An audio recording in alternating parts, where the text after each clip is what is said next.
아, 네. 그래서 네. 너무 어려운 과정을 겪었습니다. 네. 그런데 결국은 그 금년 1월 1일까지 건축은 완료됐어요. 그런데 아직까지 그 잔금이 부족해가지고 네. 4월 9일 날 그걸 완전히 88억을 완료하고 그렇군요. 헌당 예식을 하나님께 네. 올려드렸습니다. 네. 예. 그렇습니다. 할렐루야. 네. 선교센터가 지금 위치하고 있는 곳이 경남 창원이죠? 예, 맞죠? 네. 창원시인데 네. 지금 시내시, 네.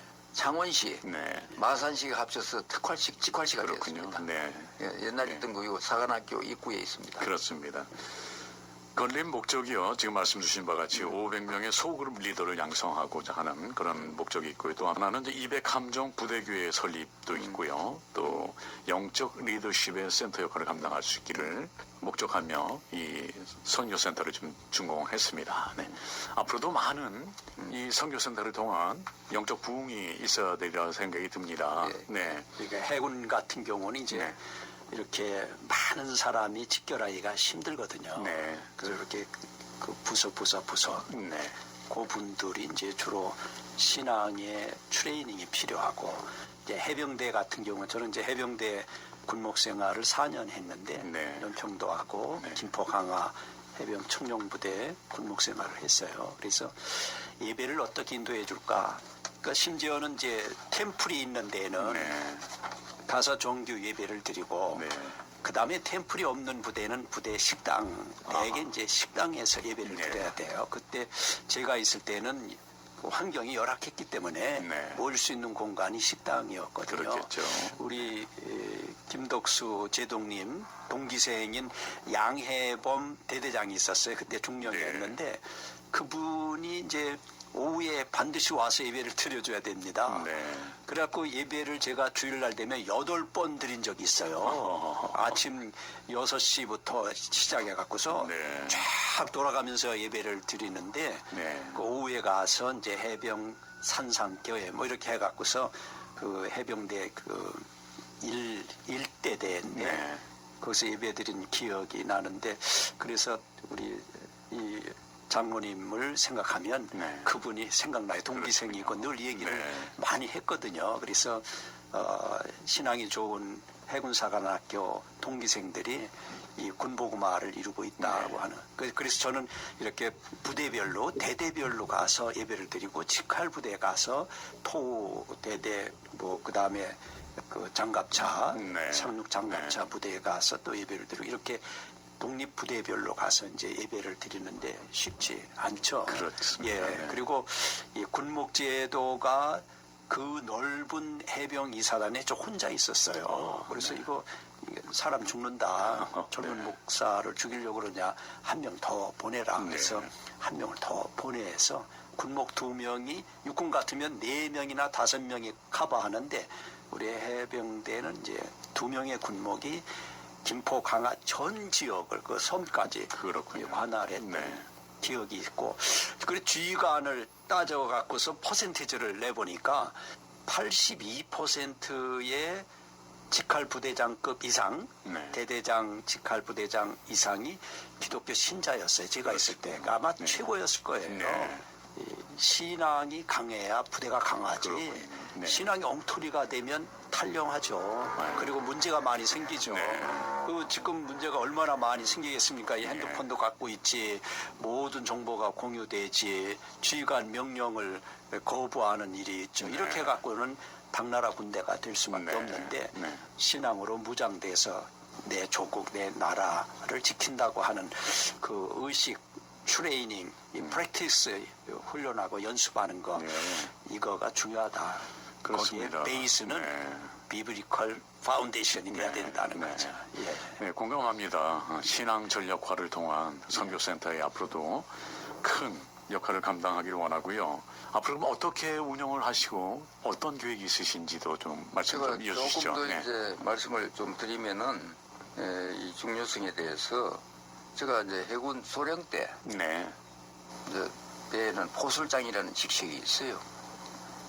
포술장을 할 때 그때는 간섭이 많이 나타났어요. 네. 하여튼 뭐 대간첩 작전, 이게 저희들 밤낮을 가리지 않고 어선 속에 있는 간접선을 찾기 위해서 네. 위험한 작전들을 많이 했죠.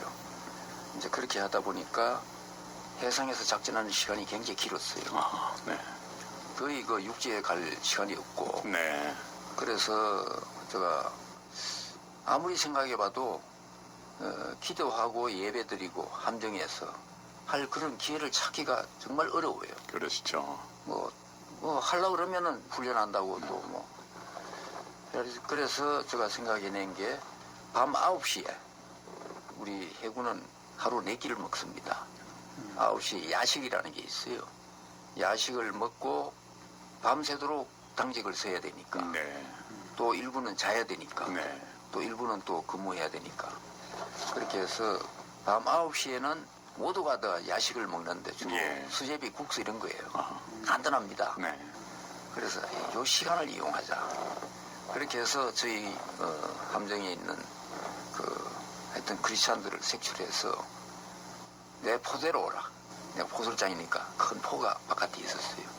그래서 제일 먼저 야식을 먹어라. 뭐 국수, 수제비 그냥 후루룩 마시면 되지 않느냐. 네. 나는 5분 이상 하지 않는다. 5분 동안만 같이 모여서 성경 읽고 기도하고 해산이다. 그걸 한 달 동안 했어요. 네. 그러니까 한 10명씩 막 20명씩 계속 모였다고. 음, 그래서 진해 입항했어요. 한 달 후에. 네. 하니까 우리 장병들이 아침에 내가 나가니까 성경 찬송을 다 들고 서 있는 거예요. 너 왜 그래? 그랬더니 교회 가야지요. 네.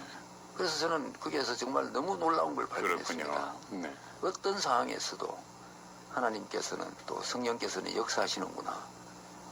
이런 어떤 그 감격을 제가 느꼈고 지금 저희들이 이제 그 비전을 세웠어요. 네. 소그룹 리더에 대한 비전. 7,000명을 한번 만들어 보자. 7,000명. 지금 500명 하고 있지 않습니까? 네. 1단계가 500명이에요. 네. 소금 리더요. 예. 네.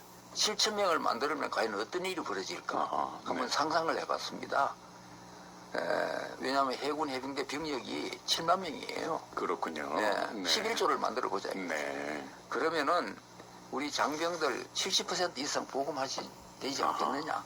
어느 곳에서도 주일날이 되면은 찬양과 기도 소리가 울려 퍼지는데 하나님께서 우리 군대를 어떻게 하겠느냐. 세계 최강 해군으로 만들어주지 않겠느냐. 여호수아의 군대로 만들어주지 않겠느냐. 아, 네. 그런 이제 꿈과 비전을 갖게 돼서 그러시군요. 그 2048년을 네. 정달빈 목사님이 해군에 오신 날 100주년을 기해서 네. 그런 목표도 세워봤고 그래서 저희들이 생각하는 소그룹 리더가 단순하게 뭐 주일날 예배드리고 그게 아니다. 네. 굿 크리스찬 리더를 만들어야 되겠다. 뭐냐? 실력이 있어야 된다. 네. 그 다음에 품성이 좋아야 된다. 그 다음에 또 신앙으로 무장해야 된다. 이 세 가지를 강조합니다. 그래서 이 사람들이 그냥 예배 인도자일 뿐만 아니라 함장도 하고 사령관도 하고 네. 참모총장도 하고 이렇게 해서 해군의 문화를 바꾸는 주역이 돼야 된다. 그래서 우리는 이제 겉으로는 소그룹 리더지만은 네. 해군을 짊어지고 갈 차세대 금옥들을 키우는 겁니다. 네. 그렇게 해서 해군의 문화를 바꾸자. 아, 분명히 저는 가능하다고 생각합니다. 그렇습니다. 7,000명의 소그룹 리더 예. 양성을 목적으로 지금 또 다른 비전을 꿈꾸고 계시는 계획을 지금 말씀 주셨습니다. 반드시 이루어지라 믿고요. 꼭 그렇게 돼야 우리 예. 군 전력이 또 강화될 수 있는 큰 계기가 되리라 생각이 듭니다. 네, 감사드리고요. 혹시 또 말씀 전하실 내용이 있으시면 부탁드리죠. 네. 이제 조금 전에 우리 목사